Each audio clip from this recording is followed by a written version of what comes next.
नमस्कार मित्र हो. आज आपण ऐकणार आहोत एका अशा महान भक्ताची कथा ज्याच्या अटळ श्रद्धेने आणि निस्सीम भक्तीने मृत्यूदेव यमराजांनाही थांबावे लागले.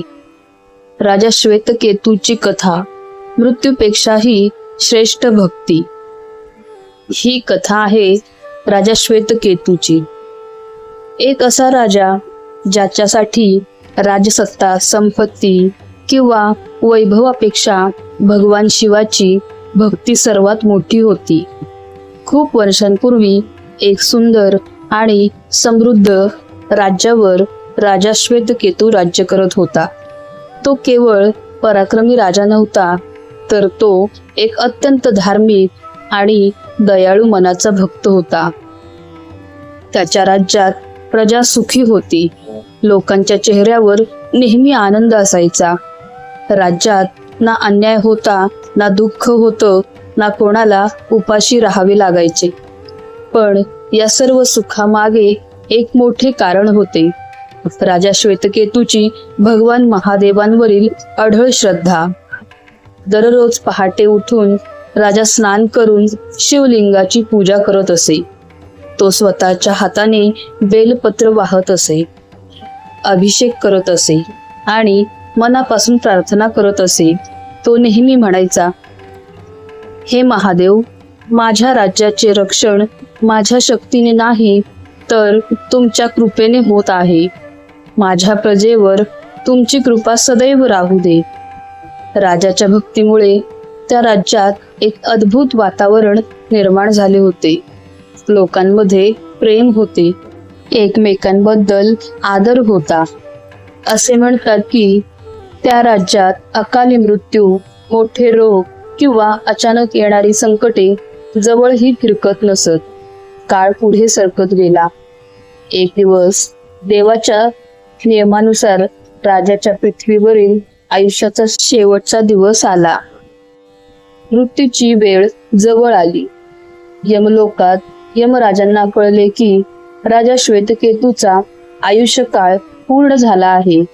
यमराजांनी आपल्या दूतांना बोलावले आणि म्हणाले, राजा श्वेतकेतू हा धर्मात्मा आहे, परंतु सृष्टीचा नियम सर्वांसाठी समान आहे.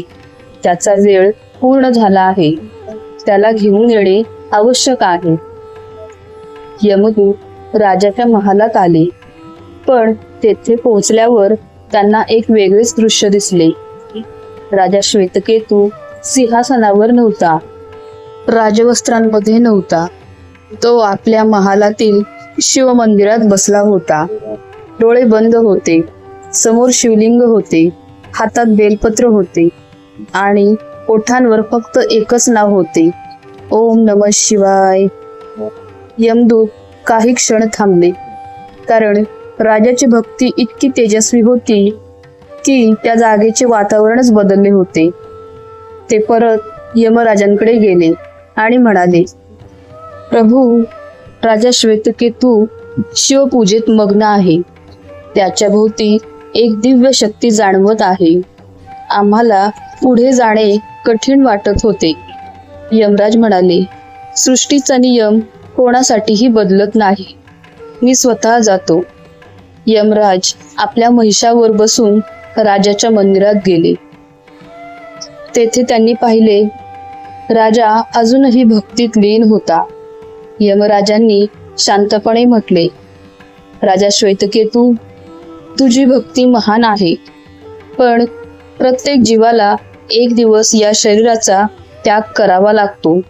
तुझा वेळ पूर्ण झाला आहे. माझ्यासोबत चल. पण राजा घाबरला नाही. त्याने डोळे उघडले नाहीत. तो फक्त महादेवांच्या चरणी मन अर्पण करून म्हणाला, हे महादेव, माझे जीवन, माझा श्वास, माझे सर्व काही तुमचे आहे. जर तुमची इच्छा असेल तर मी येईन, पण तुमची पूजा अपूर्ण ठेवून मी कुठेही जाणार नाही. यमराजांनी पुन्हा सांगितले, राजा, हा नियम आहे. मला माझे कर्तव्य करावे लागेल. असे म्हणत यमराजांनी आपला पाश पुढे केला. जसा तो पाश राजाच्या दिशेने गेला, अचानक संपूर्ण मंदिरात तेजस्वी प्रकाश पसरला. आकाशात गडगडाट झाला. पृथ्वी हलल्यासारखी वाटली आणि त्या दिव्य प्रकाशातून साक्षात भगवान महाकाल शिव प्रकट झाले. जटांमधून गंगा वाहत होती. गळ्यात नाग होता. हातात त्रिशूळ होते. महादेवाचे तेज पाहून यमराजही नम्र झाले. भगवान महादेवाने शांत पण गंभीर आवाजात म्हटले, यमराज थांबा. यमराजांनी हात जोडले आणि म्हणाले, प्रभू, मी आपल्या भक्ताचा अनादर करू इच्छित नाही, पण सृष्टीचा नियम पाळणे हे माझे कर्तव्य आहे. महादेव म्हणाले, तुमचे कर्तव्य योग्य आहे, पण माझ्या भक्ताची श्रद्धा आणि त्याची पूर्ण शरणागती यांचाही आदर झाला पाहिजे. ज्याने स्वतःला पूर्णपणे माझ्या चरणी अर्पण केले आहे, त्याच्या मनात फक्त भक्ती आहे. अशा भक्ताचे रक्षण करणे हे माझे कर्तव्य आहे. यमराजांनी नम्रपणे विचारले, प्रभू, मग या भक्ताचे काय होईल? महादेव हसले आणि म्हणाले, ज्याचे मन माझ्यात विलीन झाले आहे त्याला मृत्यूचे भय कसे राहील? राजा श्वेतकेतूला मी जीवनदान देतो. भगवान शिवांच्या कृपेने राजाचा आयुष्य काळ वाढला. राजाने डोळे उघडले तेव्हा त्याच्या समोर साक्षात महादेव उभे होते. राजा भावनेने अश्रू ढाळत त्याच्या चरणी पडला. तो म्हणाला, प्रभू, माझ्यासारख्या साध्या भक्तासाठी तुम्ही स्वतः आलात. यापेक्षा मोठे भाग्य काय असू शकते? महादेव म्हणाले, श्वेतकेतू, तुझी पूजा, तुझे प्रेम आणि तुझा विश्वास यामुळे तू माझ्या जवळ आहेस. भक्तीमध्ये शक्ती असते. असे म्हणून महादेव अदृश्य झाले. राजा श्वेतकेतूने उर्वरित आयुष्य आणखी अधिक प्रेमाने आणि भक्तीने प्रजेसाठी अर्पण केले. त्याच्या राज्यात पुन्हा सुख शांती नांदू लागली. या कथेतून आपल्याला शिकायला मिळते की देवाला मोठे यज्ञ, मोठी संपत्ती किंवा दिखावा नको असतो. देवाला हवे असते ते फक्त निर्मळ मन आणि अढळ विश्वास. जेव्हा भक्त पूर्ण मनाने ईश्वराच्या चरणी शरण जातो तेव्हा संकटे कितीही मोठी असली तरी भक्ताला आधार मिळतो.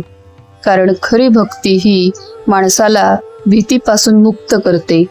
हर हर महादेव.